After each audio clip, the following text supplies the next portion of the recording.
And action. Udah mulai. Assalamualaikum warahmatullahi wabarakatuh. Waalaikumsalam warahmatullahi wabarakatuh. Selamat malam, salam sejahtera buat kita semua. Sehat teman-teman semua dalam keadaan sehat walafiat. Amin amin ya rabbal alamin. Baiklah, pada pertemuan kali ini kami akan mempresentasikan hasil tugas kami. Adapun judul atau topik yang kami bawakan ialah melaksanakan berbagai pelayanan bimbingan dan konseling dengan menggunakan media berbasis teknologi informasi. Oke, langsung saja yang akan dibawakan oleh Dwi Ayuningsih, Miss Narazia, dan saya sendiri, Riki Adam.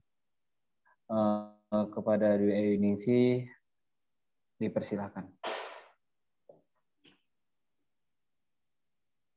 A. Peranan teknologi informasi dalam bimbingan dan konseling. Bimbingan dan konseling sebagai salah satu komponen dalam pendidikan juga memanfaatkan teknologi informasi.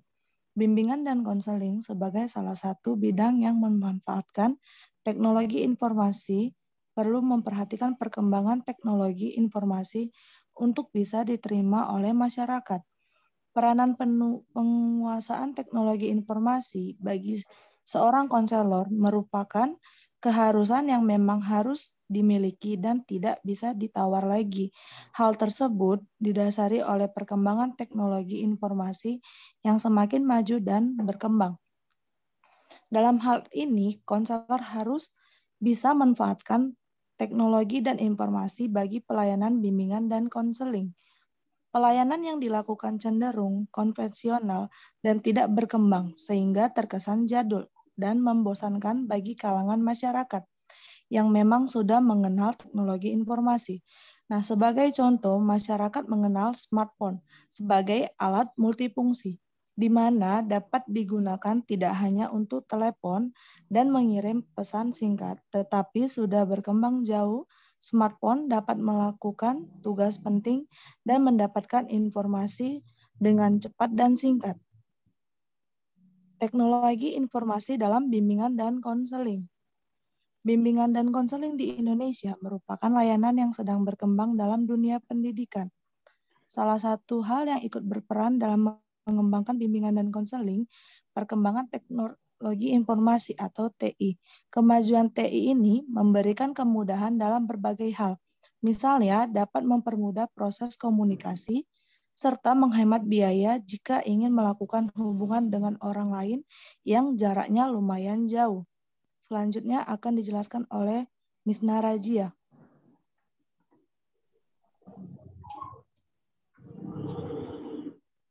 B. Layanan bimbingan konseling berbasis teknologi informasi pada masa PSBB. Pertama, teknologi informasi atau TI. Secara etimologis, akar kata teknologi adalah teknik yang berarti seni, kerajinan, atau keterampilan, dan logia yang berarti kata, studi, atau tubuh ilmu pengetahuan. Istilah teknologi sendiri untuk pertama kali dipakai oleh Phillips pada tahun 1706 dalam sebuah buku berjudul Teknologi.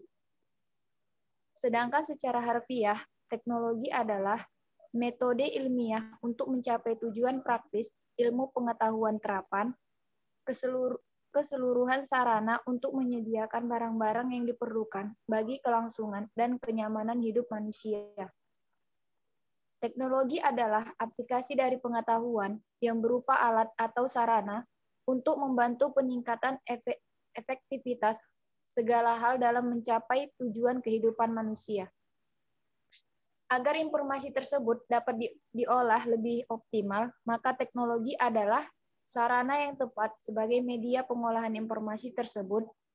Atas kebutuhan tersebut, teknologi informasi kemudian dijadikan sebuah konsep yang bertujuan untuk membantu kehidupan manusia pada umumnya.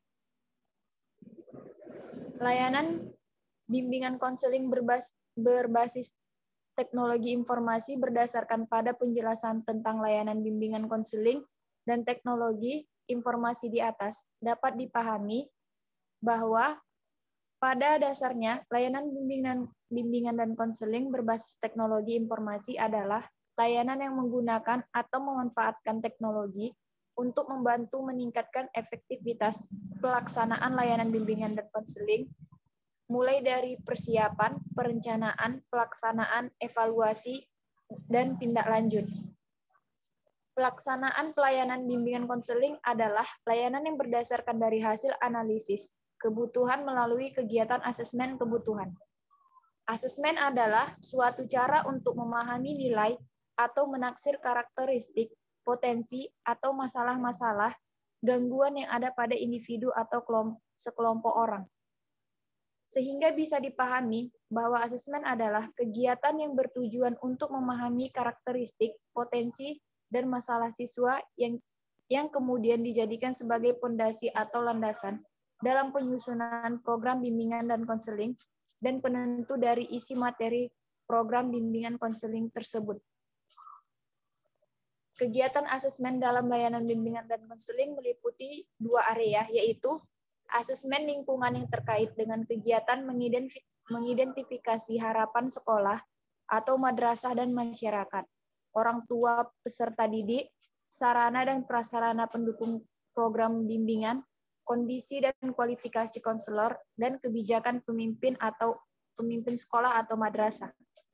Kedua, asesmen kebutuhan dan masalah peserta didik yang menyangkut karakteristik peserta didik, seperti aspek-aspek fisik atau kesehatan dan keberfungsiannya, kecerdasan, motif belajar, sikap dan kebiasaan belajar, minat-minat, pekerjaan, jurusan, olahraga, seni, dan keagamaan, masalah-masalah yang dialami dan kepribadian atau tugas-tugas perkembangannya sebagai landasan untuk memberikan layanan bimbingan dan konseling. Adapun gambaran singkat mengenai asesmen yang dimanfaatkan teknologi dapat dilihat pada tabel 1.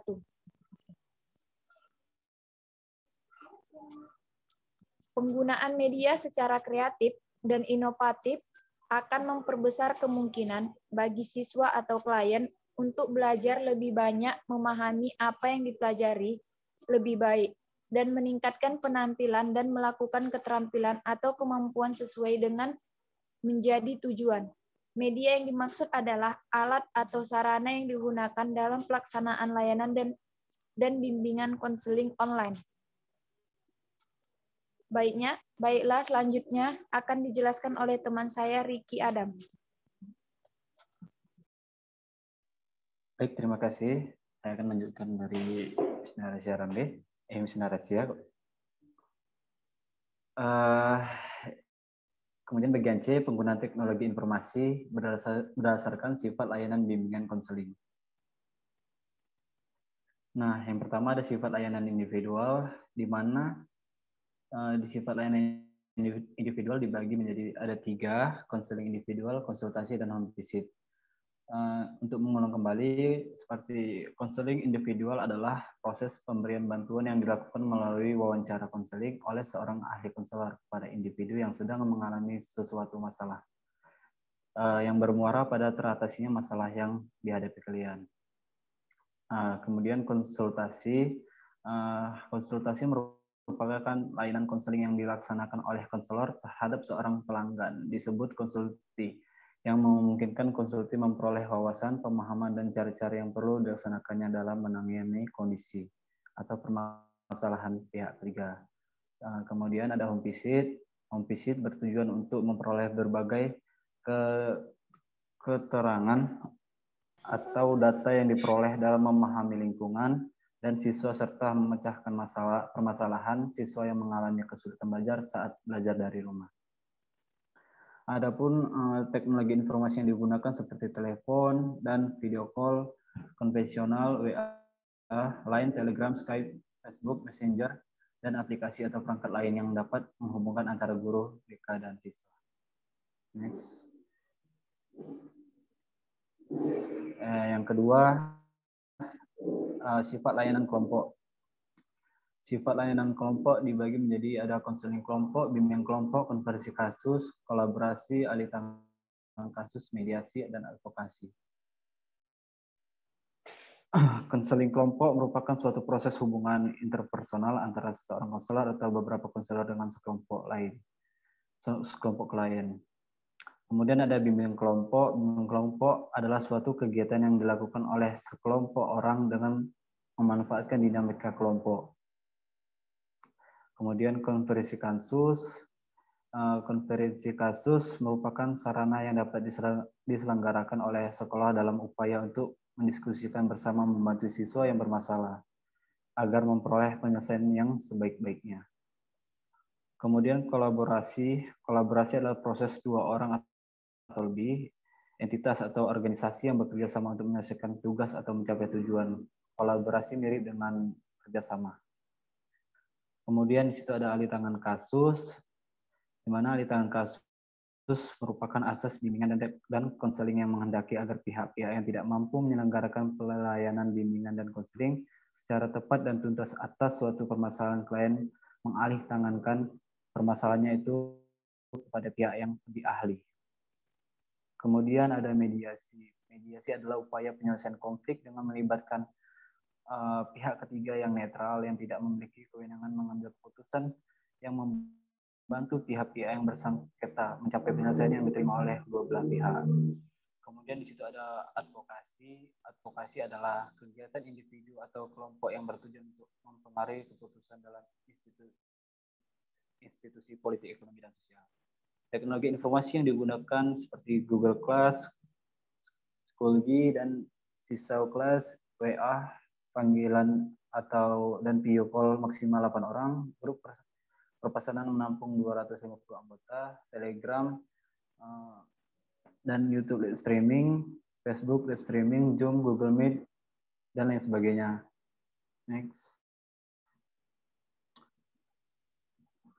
Kemudian di situ ada sifat layanan klasikal, di mana ada layanan orientasi, layanan informasi antar kelas, kelas besar, dan teknologi informasi yang digunakan seperti Google Class, Schoology, dan Sisau Class, Telegram. Kemudian ada grup perpesanan mampu menampung hingga 200.000 anggota, YouTube live streaming, Facebook live streaming, Zoom, Webex Meetings, Jitsi, Meet, dan perangkat atau aplikasi lain dari berbagai platform yang mampu menghubungkan antara guru BK dan siswa secara klasikal.